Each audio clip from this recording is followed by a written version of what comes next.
The History of the Roman Empire in 10 Minutes. Narration. What if one empire became so powerful that its language, laws, roads, and ideas would survive long after the empire itself was gone? For centuries, Rome conquered territories across Europe, North Africa, and the Middle East. But Rome's greatest mystery is not how it became so powerful. It is this: how could an empire that seemed almost impossible to defeat eventually fall? Welcome to World in 10 Minutes Visual History. In the next 10 minutes, we will travel from the birth of Rome to the rise of the emperors, to the moment the Roman world began to collapse. And along the way, we will discover why Rome still shapes the world we live in today.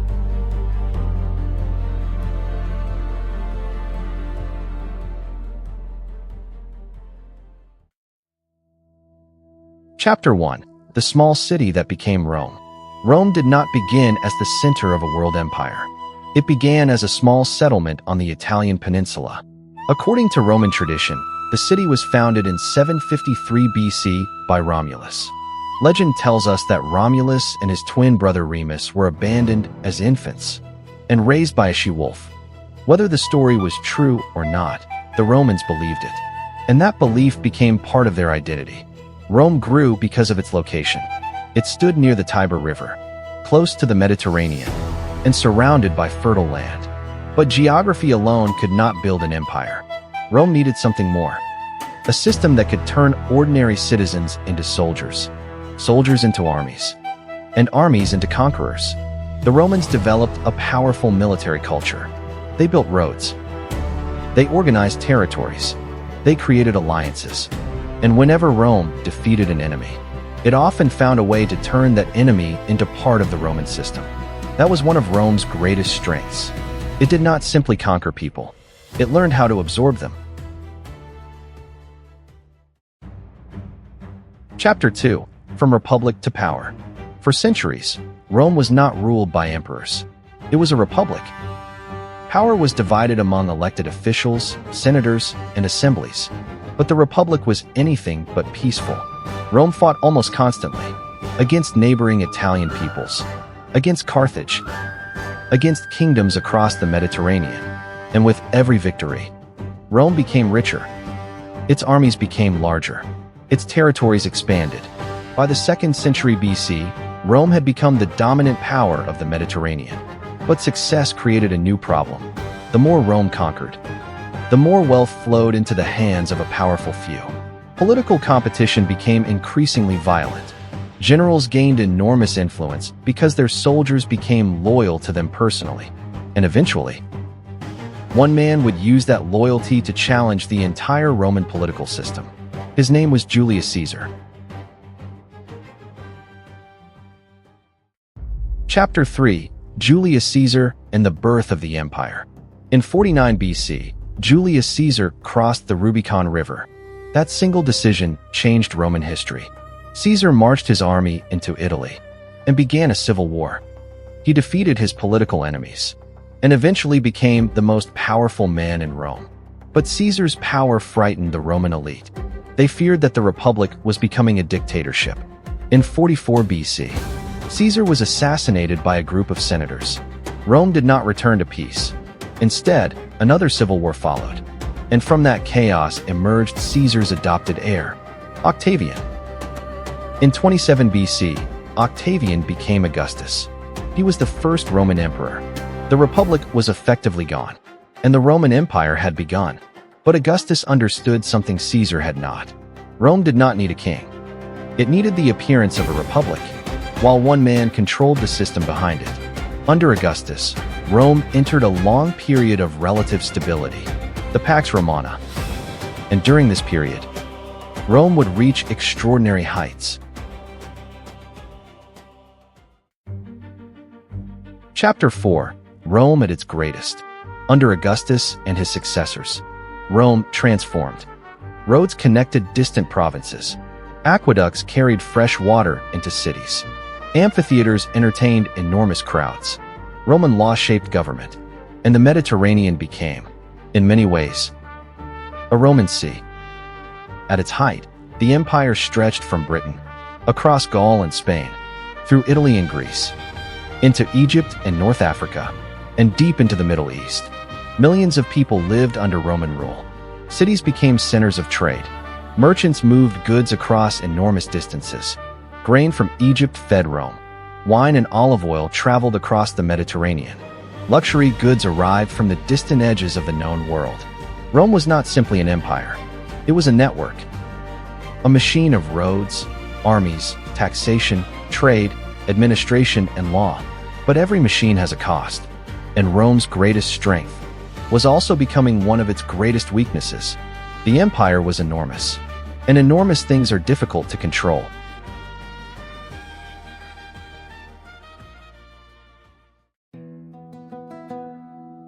Chapter 5. The People of Rome. What was life actually like inside this enormous empire? For an ordinary Roman, life could be harsh. Most people were not wealthy senators. They were farmers, workers, merchants, soldiers, craftsmen, and slaves. Roman society was deeply unequal. At the top stood emperors and aristocrats.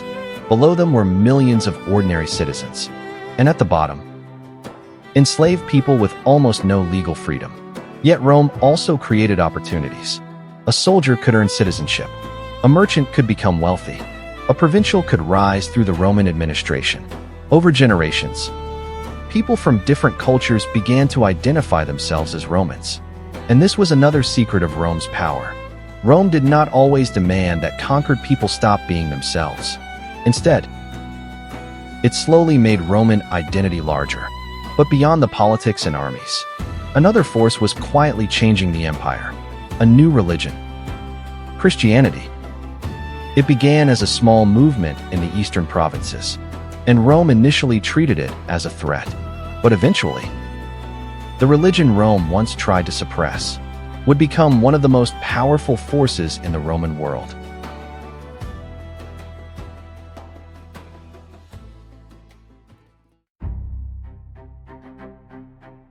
Chapter 6. The empire begins to crack.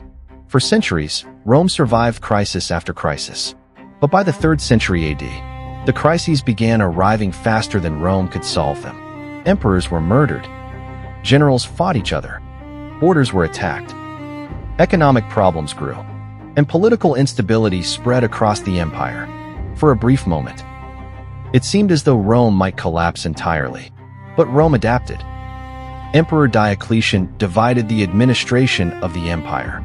Later, Constantine reunited much of it. Constantine also changed Roman history in another extraordinary way. He openly supported Christianity. The religion that had once been persecuted was now protected by the emperor. In 330 AD, Constantine established Constantinople as a new imperial capital. Rome was changing. And slowly, the center of power was moving east. Chapter 7. The Fall of the Western Empire.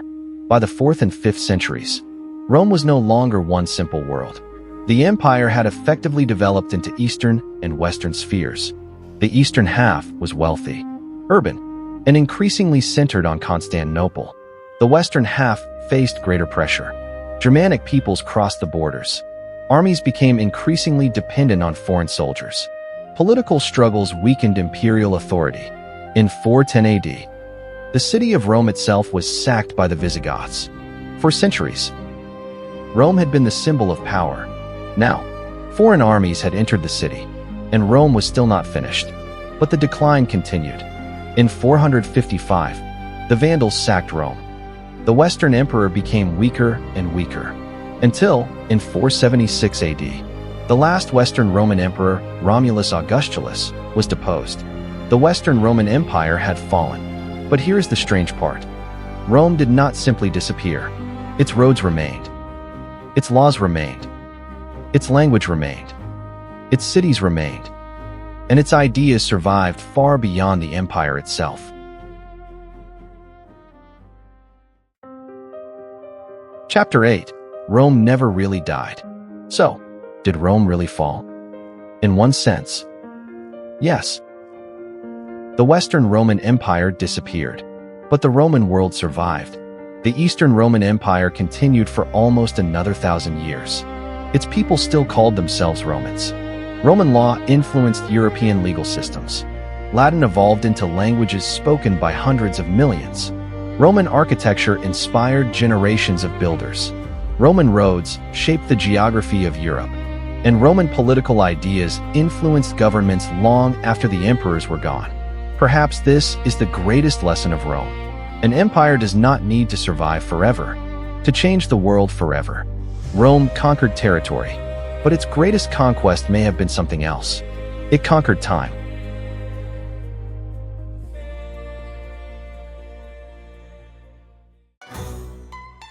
Rome began as a small settlement and became one of the greatest empires in human history. It built roads across continents, connected distant civilizations, created laws that still influence us, and left behind a legacy that survived its own destruction. But Rome was not the only civilization to reshape the ancient world. Far to the east, another civilization was building something extraordinary, while Rome was rising around the Mediterranean. Ancient China was developing along the Yellow River. Dynasties would rise. Dynasties would fall. Great walls would stretch across the landscape. Empires would unite and divide. And one civilization would preserve its identity for thousands of years. So the story does not end with Rome. It simply moves east. Next, the history of ancient China in 10 minutes.